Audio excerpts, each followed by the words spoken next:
Welcome back to the beautiful city of Charleston, South Carolina, to Huckabee Forum 2. South Carolina undecided. Our next presidential candidate, former Utah Governor John Huntsman. Please welcome Governor Huntsman. Thank you. Nice, what a treat. Hello, John. Great to see you.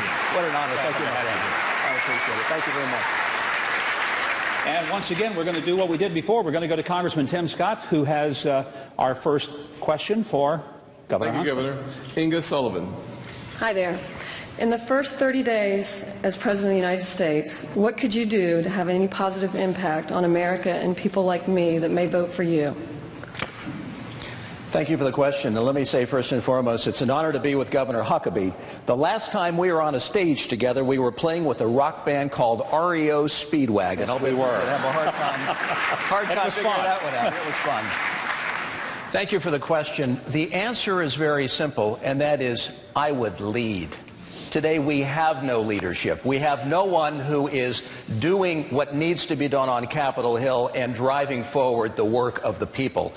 I understand that there's a certain rhythm to politics. I found this out when I was governor, and that is if you don't strike right after you're put into office and well articulate your priorities, the two or three things you want to get done, and sit down with your legislature or sit down with leaders of Congress, you're never going to get it done.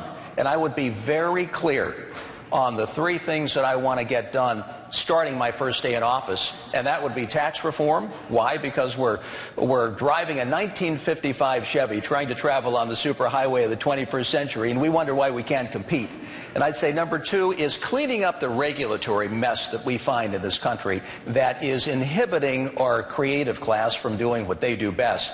And third would be taking steps toward energy independence. Crystal clear in terms of how I would articulate that. I'd sit down with the members of Congress, and within 30 days we would have a roadmap laid out, knowing full well that if you can't get that done in the first year and a half in office, that door closes and you lose the will of the people. And that's a bad place to be. Thank you very much. Now, our next question, state your name and your question, please. Yeah, good evening, Governor Huntsman. This is Calvin Dilks. Three-part question for you. With so many Americans out of work, would you continue to sanction almost 1 million people coming to this country and taking the high-tech jobs, high-paying jobs? And what about our college children that are graduating without jobs? And that's it. Well, your first question was about brain power coming into this country. Is that correct? Yeah, it's people from outside of this country coming in legally and taking the high-tech jobs and the best-paying jobs that we have currently in the country. Well, let me just say to that we need to fix our immigration system. It is absolutely broken.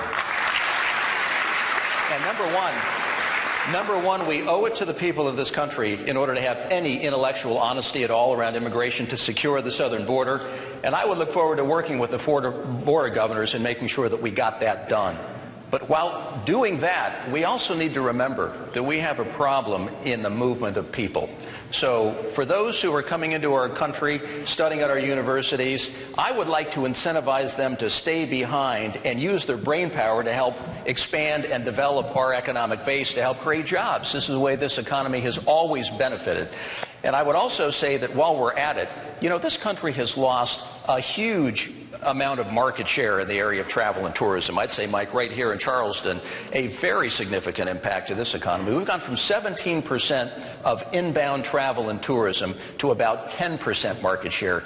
You know how many billions of dollars we've lost and how many jobs have been completely eradicated because our movement of people policies are completely broken. That starts with a leader who can fix the Department of Homeland Security, which has become overly regulated, overly bureaucratic, and it has hindered our ability to get ahead in life. All right, we've got a couple of more minutes for this segment before we take a second segment, so next question, please. Governor Huntsman, my name is Justin Parfrey.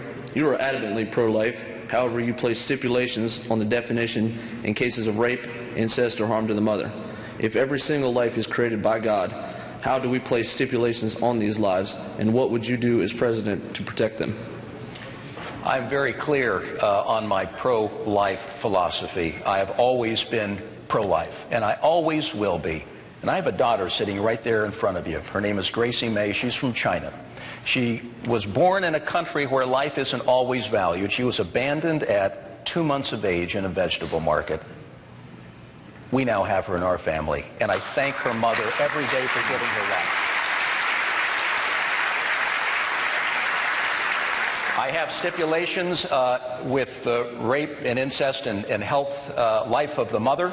That's the conclusion that I have drawn after having looked at it, investigated it, and thought through it very, very carefully. That's where I am. It's where I always have been, and I hope it's good enough for you. Thank you. Let's take one more question from this section, then we'll take a break and come back. Your name and your question for Governor Huntsman.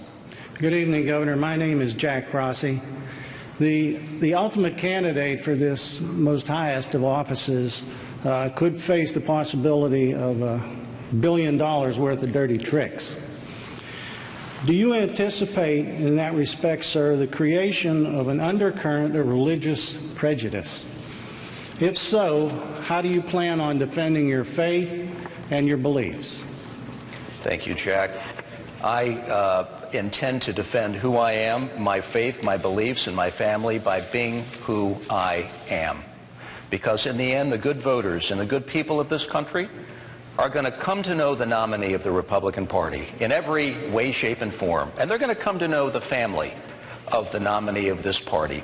And all you can do is to be your best, and when you are your best, and when you radiate whatever values you have, the good people of this country are going to come to know you. And I think they're going to come to appreciate that. Whether it's $1 billion, $2 billion, $5 billion, it won't penetrate the goodness I think that a leader can project when done right. Thank you. Thank you very much for your question. We're going to continue with Governor Huntsman right after the break, so stay with us. Also, remember to post your thoughts about the forum. You can do that on our wall at facebook.com/HuckabeeShow. Also, tweet us. Use the hashtag HuckForum.